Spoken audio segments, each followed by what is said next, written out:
अस्सलाम वालेकुम friends, welcome to the channel the gardening hub. उम्मीद करता हूँ आप सब खैरियत से होंगे और अच्छे से प्लांट की केयर कर रहे होंगे और आपके प्लांट भी जो हैं वो अच्छे से ग्रोथ कर रहे होंगे।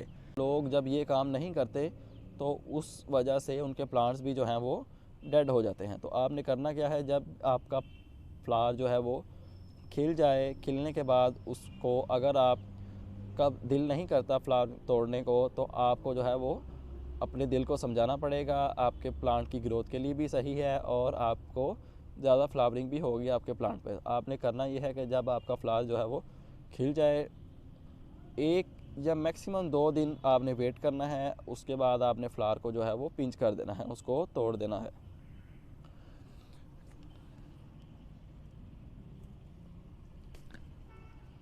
इस तरह से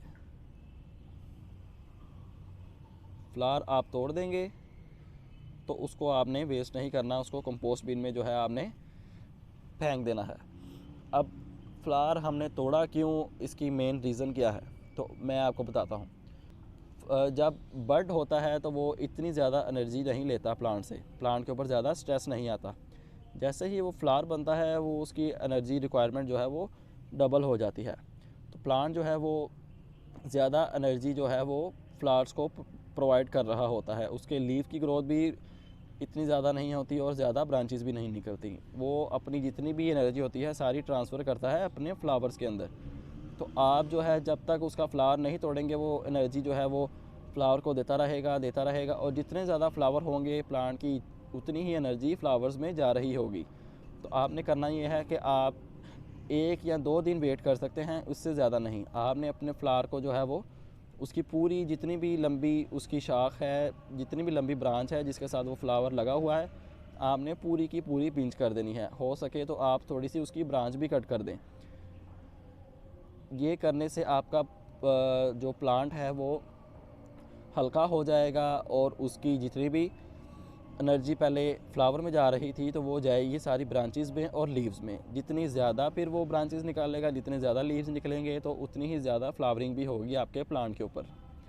अगर तो आप अपना फ्लावर नहीं तोड़ेंगे तो सारी जो एनर्जी है वो फ्लावर्स में जाती रहेगी और आपका प्लांट भी जो है वो वीक हो जाएगा। और फ्लावर जब ख़त्म हो जाएगा तो इंग्लिश रोज़ के ऊपर तो नहीं, खैर देसी रोज़ के ऊपर जो है वो सीड पॉड भी बनना शुरू हो जाता है। एक कली जब ख़त्म होगी तो उसके अंदर से बीज भी बनना स्टार्ट हो जाएंगे। तो वो अपनी सारी एनर्जी जो है वो फिर उस बीज को भी देता रहेगा। तो अच्छा यही है कि आप जो है अपने फ्लावर को जो है वो पिंच कर दें। साथ साथ आप पिंच करते रहेंगे, आपके प्लांट की ग्रोथ भी अच्छी रहेगी और न्यू लीव्स भी निकलेंगे, न्यू ब्रांचेस भी निकलेंगी और ज़्यादा फ्लावरिंग होगी। तो उम्मीद करता हूँ आपको ये टिप अच्छी लगी होगी और आप भी अपने प्लांट्स पे जो है वो ज़्यादा फ्लावर अगर हासिल करना चाहते हैं तो आप भी ये अप्लाई ज़रूर करेंगे। कुछ लोग जो होते हैं उनको फ्लावर तोड़ने का दिल नहीं करता उनका, लेकिन हमें अपने प्लांट्स के जो फ्लावर हैं वो तोड़ देने चाहिए क्योंकि उनके प्लांट की ग्रोथ के लिए ये बहुत अच्छा माना जाता है। तो उम्मीद करता हूँ आपको टिप पसंद आई होगी और ऐसी ही नई टिप्स और गार्डनिंग के बारे में सीखने के लिए हमारे चैनल को सब्सक्राइब करें और बेल आइकन को भी प्रेस कर दें। आपसे मुलाकात होगी इंशाल्लाह नेक्स्ट वीडियो में किसी नए टॉपिक के साथ। अपना ख्याल रखिएगा, तब तक के लिए अल्लाह हाफिज़।